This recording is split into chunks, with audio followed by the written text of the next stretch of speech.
Welcome to the DiamondColossus Show. I'm your host, Michael Adams, and today we've got great stories from the Overwatch League. The Denis Havelka Award winner has just been announced. We'll touch on that and then move on to Coach Rui and his crucial part with Chengdu. Finally, we'll wrap it all up with the mystery of the LA Gladiators trying to find their missing people. Stay tuned. The Denis Havelka Award is the most important award in the Overwatch League. Denis Havelka was a player for the Overwatch community in 2016, but would later pass away in 2017. Mr. Havelka was one of the shining members of the community, always trying to bring positivity and happiness everywhere he went. The past winners were Mickey and Kusta, who both showed and exemplified absolutely everything we look for, and that is just the positivity. This year's award winner, though, is McGravy of the LA Valiant, and he is no different than the past. He has been able to properly bring smiles to everyone in these dark times. With such an awful year happening, McGravy has been able to stay positive and be that shining light many needed in their lives. Both on his stream and on Twitter, being able to bring up great, hilarious content and being able to reach out and break out of his bubble and the Overwatch's bubble to the outside community. He's also been able to prove to himself and to his fans that he was not only underrated in the offseason for his play, but his personality. This leads us to be excited for next year and seeing what else McGravy can do to help the Overwatch community shine brighter and live longer as a whole.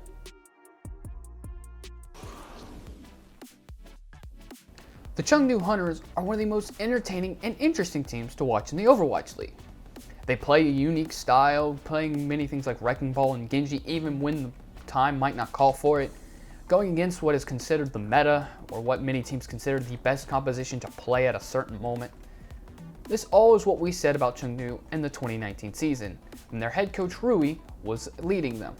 But after he got fired that same year, they would change up their style in the 2020 season, playing more what is considered meta, what they needed to play. The problem is, they underperformed. They played very poorly and ended up seeing a worse record than they did in the previous year.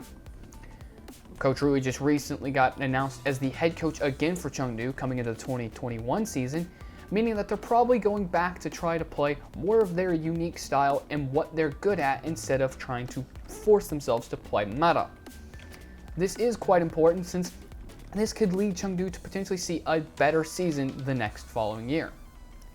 Rui got his start as a 2018 Chinese World Cup coach and led the Chinese team to the silver medal that year. This was probably what landed him his job at Chengdu and showed that he can take these Chinese players who typically like playing different things than most of the rest of the world, and he can actually get wins with them. He's going to try to do it again in the 2021 season, and I want to know your thoughts. Leave in the comments below, who do you think is the best pickup for Chengdu, and what do you think Rui's going to do now that he's head coach again?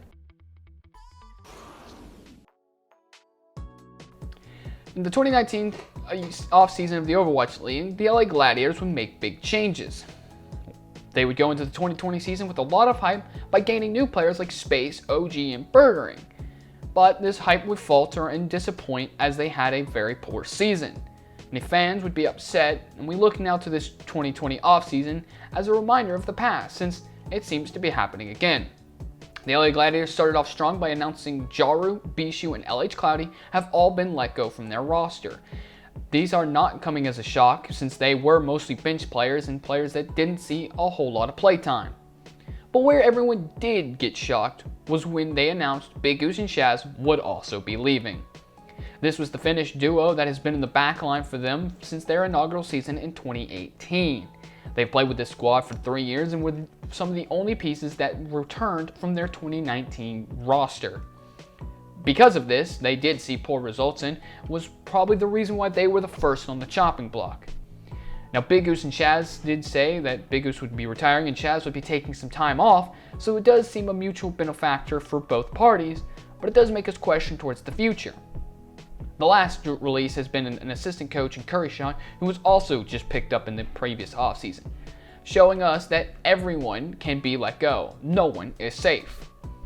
We look forward to the future of the Gladiators and question what's going on with this roster.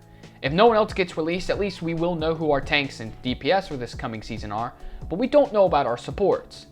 Since they're a mixed roster, they can pick from both Korean and Western talent, making the pool even larger than to predict from.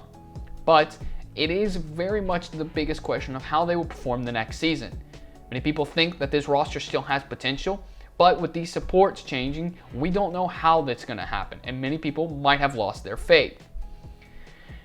Let me know what you think and who you want to see the Gladiators pick up in the comments below. Well, that's all the time we have for today, but check us out on social media at SMA Sports. We post all our archive videos there and let you know when we go live. But unfortunately, we do have to call it quits for today. We'll see you next week with more Overwatch League action. See you then.